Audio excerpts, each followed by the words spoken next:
They have left behind the noise of the world to answer the divine call.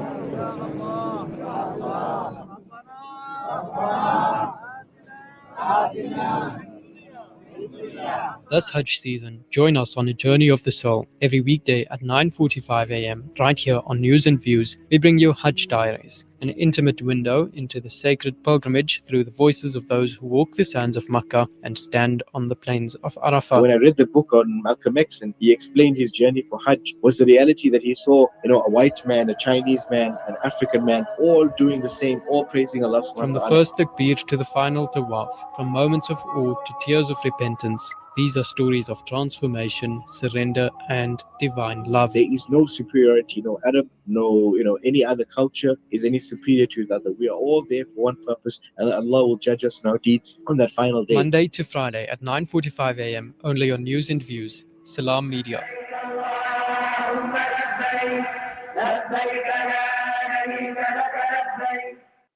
Breaking stereotypes, moving boundaries, joining hands. Salam Media.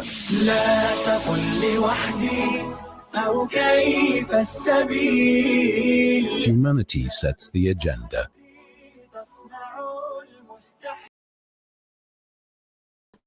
Welcome back. You're still tuned in to News and Views with myself, Salailo Makwidir, and we're going to be switching gears now, I think, to a very, very important discussion as we continue our special Gaza in Focus series.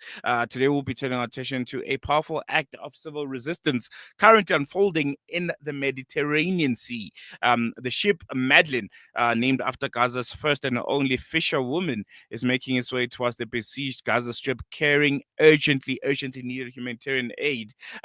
And a diverse group of peace activists, including Swedish climate campaigner Greta Thunberg, a name which is very, very familiar with a lot.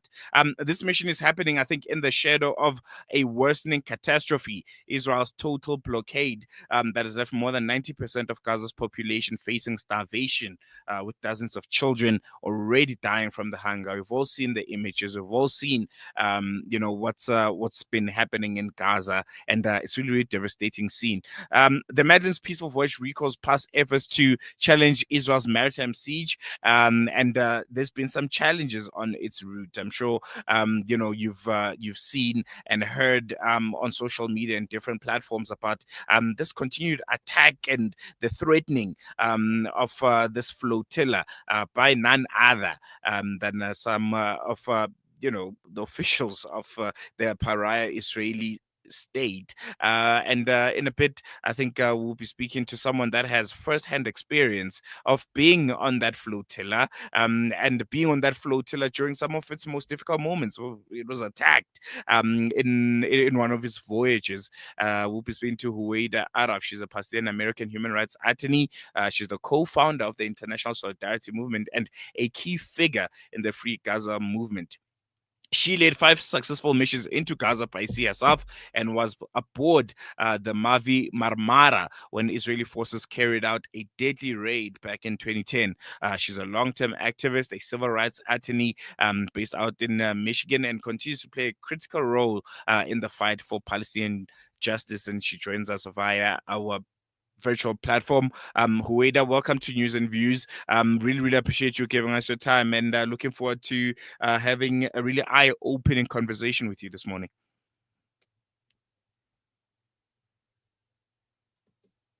Huwaida, if you can just unmute your mic, because we can't hear you.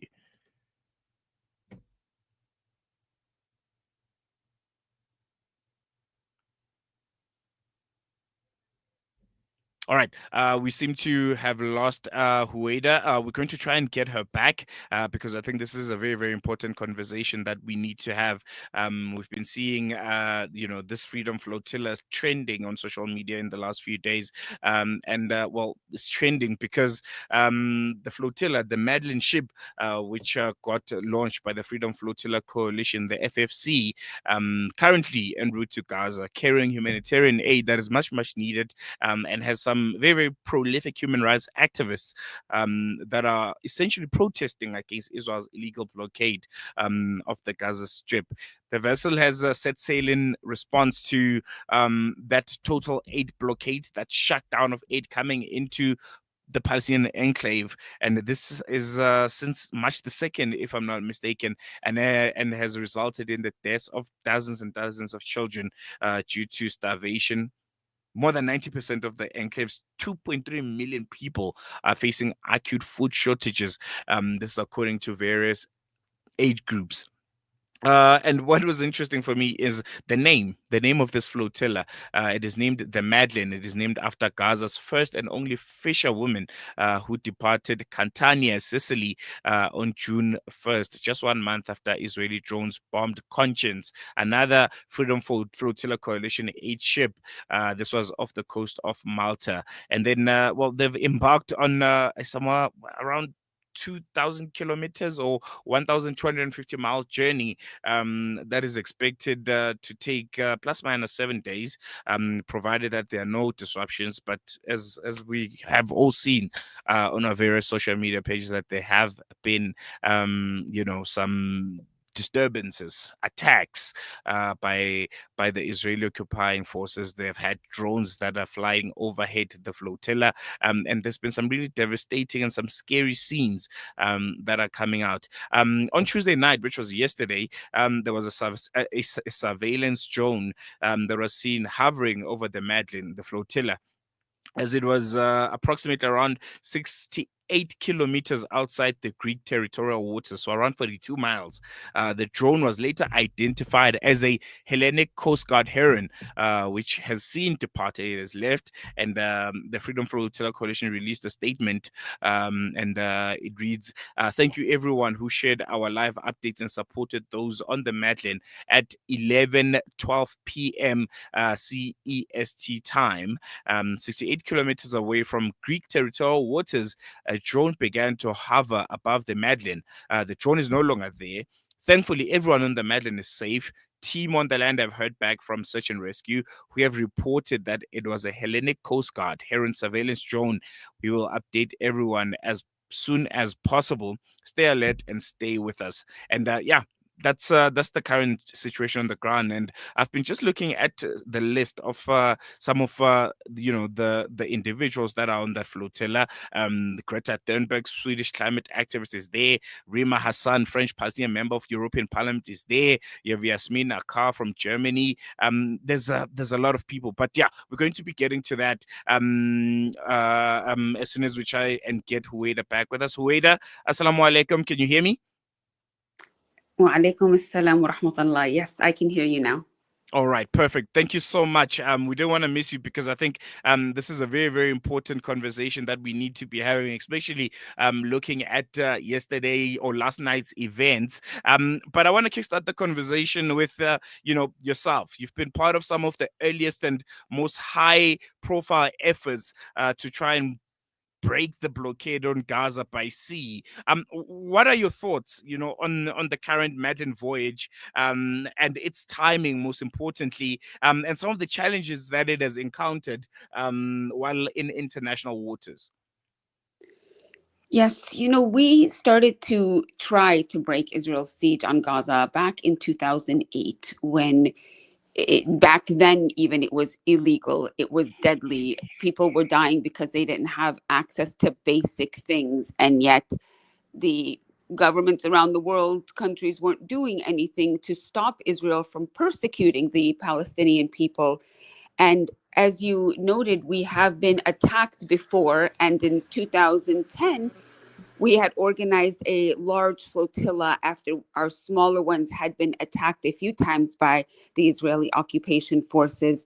And Israel launched a lethal assault on that flotilla, killing 10 volunteers aboard the flagship, the Mavi Marmara. They might have thought they would have stopped us, or they could stop us at that time, but they were wrong, because more people were outraged and wanted to join, and we have continued this effort. But the story is now, not that we are out at sea again, but that we have to be out at sea again. Like, why? Why for decades have governments allowed Israel to get away with crimes, war crimes, crimes against humanity?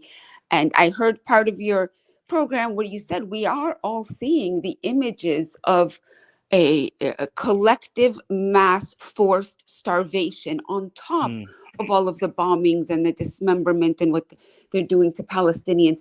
And yet the world, the powers that can stop this are not doing it. It's such a stain on humanity. And we're saying the same thing that we have been saying back then.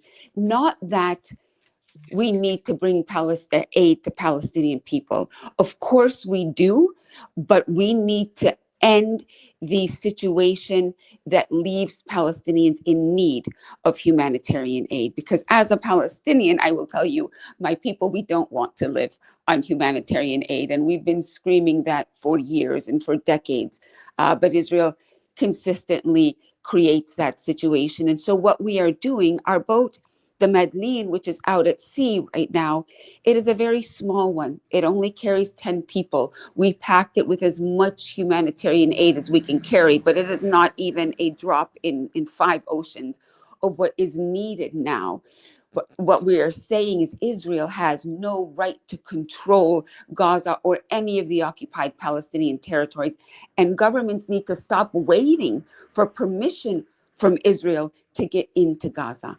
Israel is on trial for genocide, and world countries are waiting for Israel to give them permission to get their aid into Gaza. The thousands of trucks that we have at Rafah, there's also an air blockade and a sea blockade that we're challenging. What kind of world allows a country on trial for genocide to control if any aid can get to the people they're trying to exterminate? It is an absurd. It is an absurd reality, and we are challenging it now. And we hope, we are demanding that our governments ensure safe passage for this little boat carrying the hope of the world with it, that civil society can do something to challenge and to break this siege. But we're also demanding that our governments follow and stop waiting for Israel and start sanctioning, start you going in and breaking down the walls of this extermination camp that Israel has created. Mm, mm, mm. I want to go back to that moment in 2010 when you were on board the Mavi Marmara when it was attacked by Israeli forces in international waters. Given what happened then, and again recently with the attack on the Conscience ship, and what we're seeing also currently with the Madeline, how dangerous is this journey, and what legal protections, if any, do these very, very brave activists and aid workers have at sea in international waters at this very moment? Well, when we were sailing in 2010, that was perhaps my ninth voyage and ninth attempt to break the siege on Gaza. And I was at first on the Mavi Marmara, but then I switched to an American flagged ship called the Challenger. That flotilla was comprised of 7 ships. One of them that was a day behind us, but so 6 ships were sailing together. And the Challenger was a small ship sailing next to the Marmara. But it was significant to have an American flagged ship with Americans on it. And yet we were also still attacked. We were brutalized. We were tortured. Yet, thankfully, no one on our ship was killed, though we did lose 10 brothers who were aboard the Mavi Marmara in horrific acts of unjustified violence. At the time, like today, we were sailing in international waters in a completely legal fashion, having done everything legally. Our ship was unarmed, and yet Israeli forces launched this lethal attack. And as you mentioned, just last month, as we were preparing to send a vessel that was larger than this one that we are on now, larger than the Madeleine, we had dozens of volunteers preparing to board in Malta. The ship was coming from North Africa. It already had 18 volunteers on board. It was going to Malta to pick up the other volunteers and more humanitarian aid that we had sourced from Malta. And just hours before they were supposed to board, an Israeli drone bombed that ship. 2 missiles at the front of the ship, setting the ship ablaze, injuring 4 volunteers on board. Thankfully, no one was killed, but that was a different kind of escalation in Israel's violence, because the constant ship, which that one was going to Malta, was only 14 miles from the port of Malta.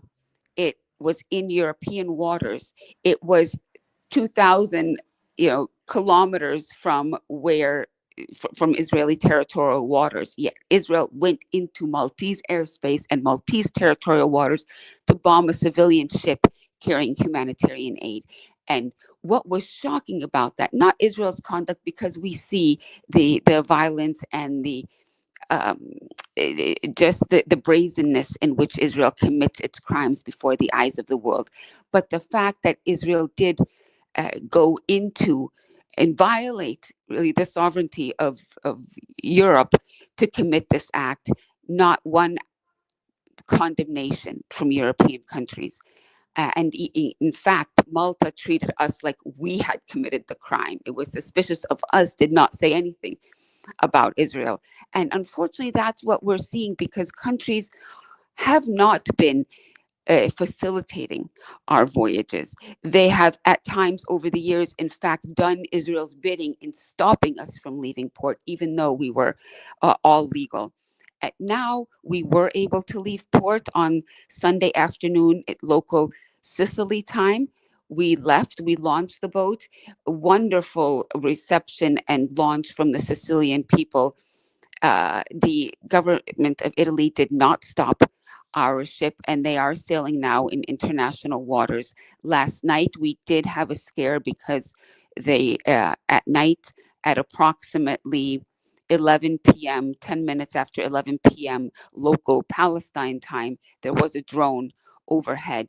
And so they got ready. We have emergency procedures. Everyone is trained in nonviolence, what to do in case of emergency. So they got that all ready, and we were able to go live from the ship and broadcast that to the world. And what was, even though thankfully nothing happened, it turned out that that was a Greek Coast Guard civilian surveillance drone.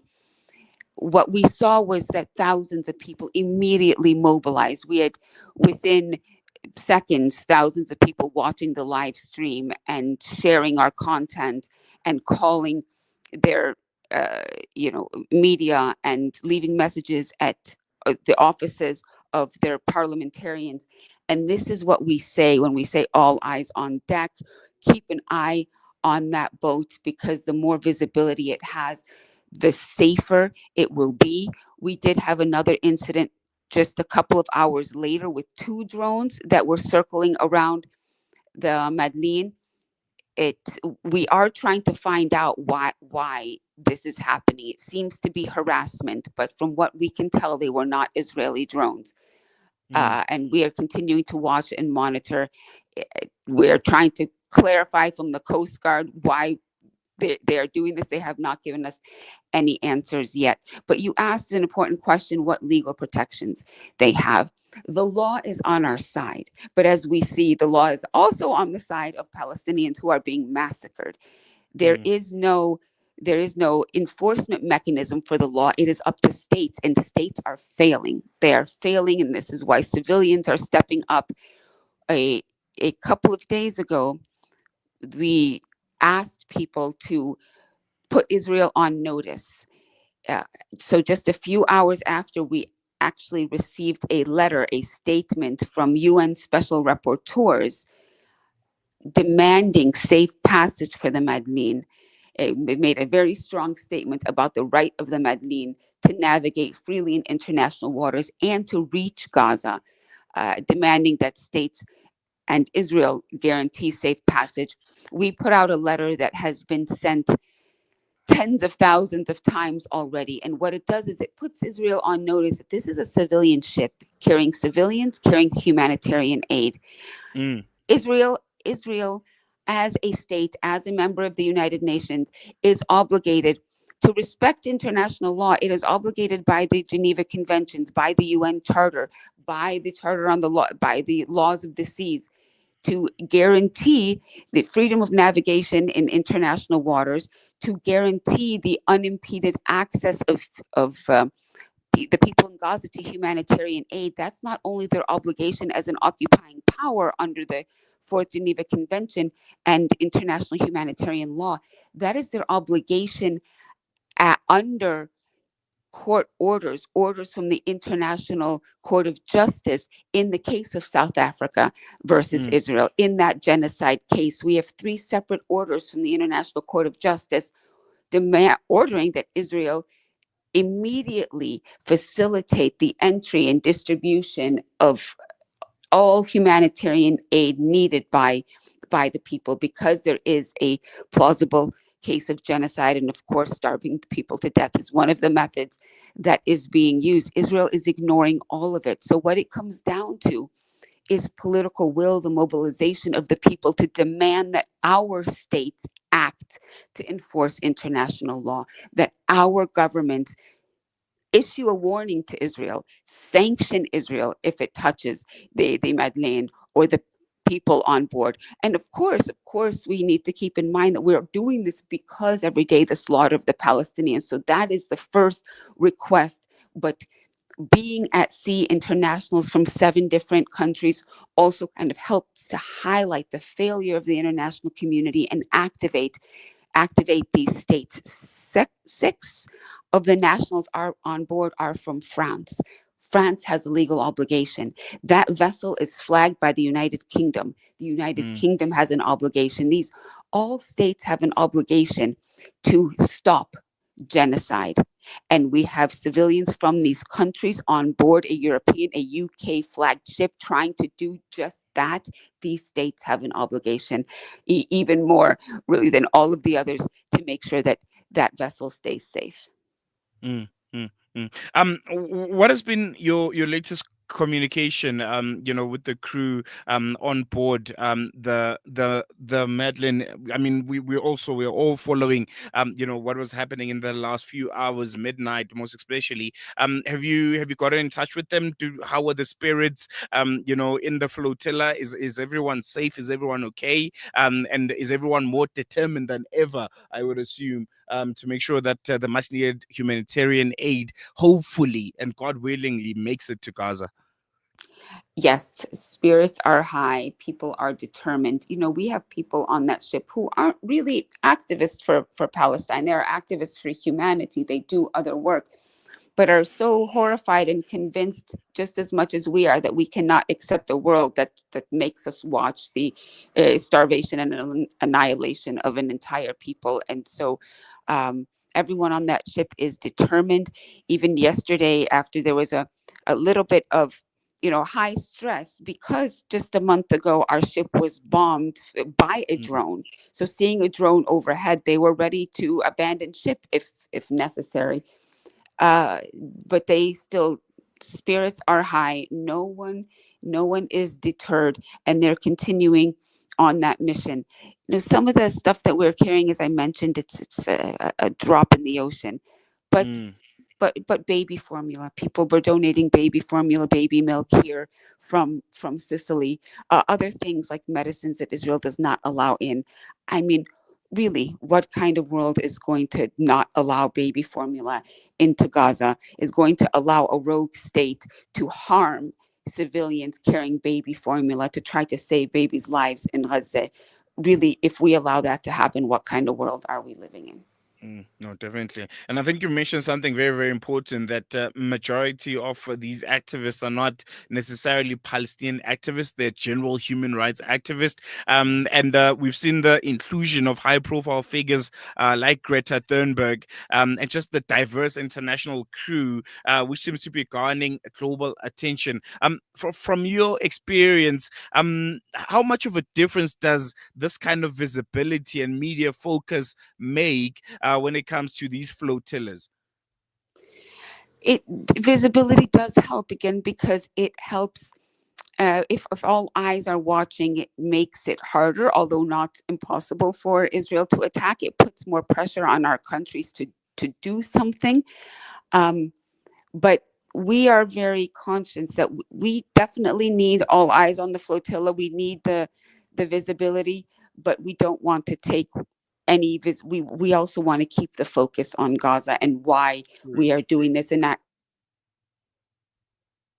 in her young age is so very mature and conscious about that.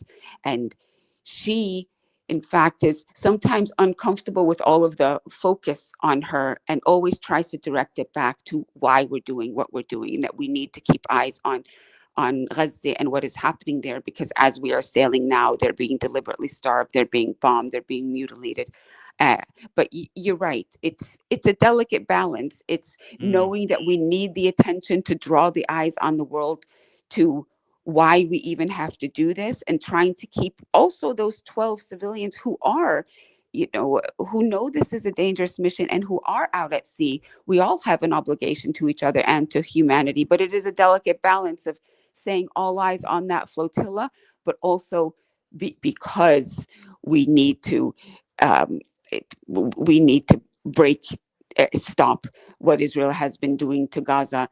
It comes out of an unfortunate reality, really, that we have, Islamophobia, we have anti-Palestinian racism, anti-Arab racism. So killing all of these Palestinians, the tens of thousands, doesn't create the same amount of outrage, or historically it hasn't. I think it's changing a little because some of the images we're seeing now are so horrifying. But even in the eyes of, these European policymakers and whatnot, of course, if all of those children being starved were white, were Jewish, we'd see a much different reaction. Of course, all of this we are trying to highlight and encouraging, again, continuing to encourage our governments to do the right thing, but also saying, when our governments fail, we have to take action, because we are not going to accept a world where rogue states like Israel, backed by the United States, trample all over international law and all over people who are not white, or not the people that they seem to unfortunately value more. We are working for a world where all people are equal and all people are protected.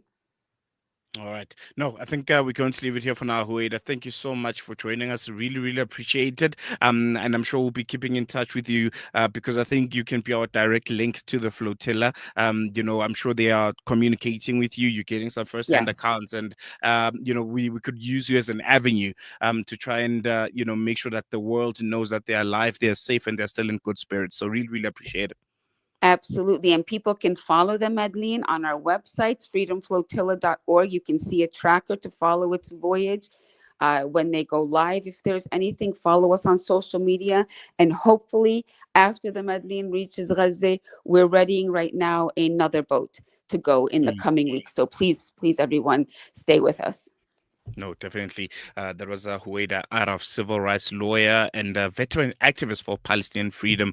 And I think reminding us that in the face of starvation, the face of the siege and the silence, essentially, resistance and solidarity remain very, very vocal. The Madeleine, as she mentioned, might be a very small vessel against a mighty military force. But as the work of Huwaida has shown us over the years, and all of the activists has shown us over the years, is that courage and conscience are very, very powerful forces in their own right. And we'll continue tracking the Madeleine's journey right here on News and Views on Salam Media. We'll give you the updates. Otherwise, you can follow the Madeleine's journey. You can track it live on www.freedomflotilla.org. I think our team is working very, very hard to get us some people on the ground in the flotilla to see if they can't, chat to us. But I think you can understand the situation is a bit difficult. Issues of connection, issues of them fearing for their own lives and safety, because at the end of the day, these are just civilians.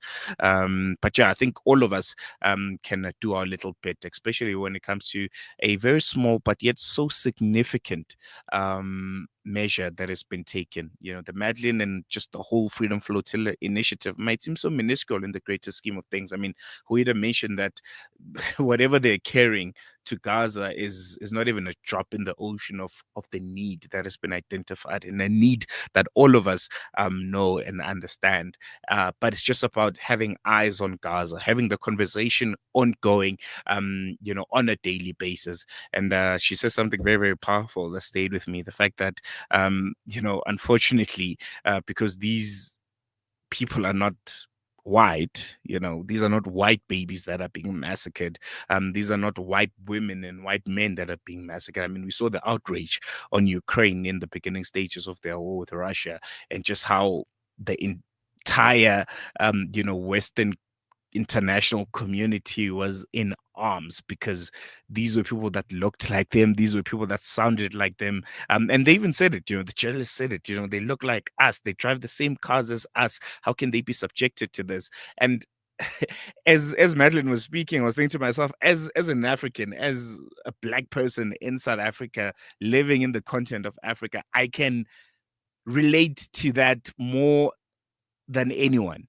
The fact that because you look a certain way, you sound a certain way, there isn't a lot of outrage when it comes to some of the worst humanitarian transgressions that we've ever seen in the 21st century being, made against you. There isn't a lot of noise. No one seems to care.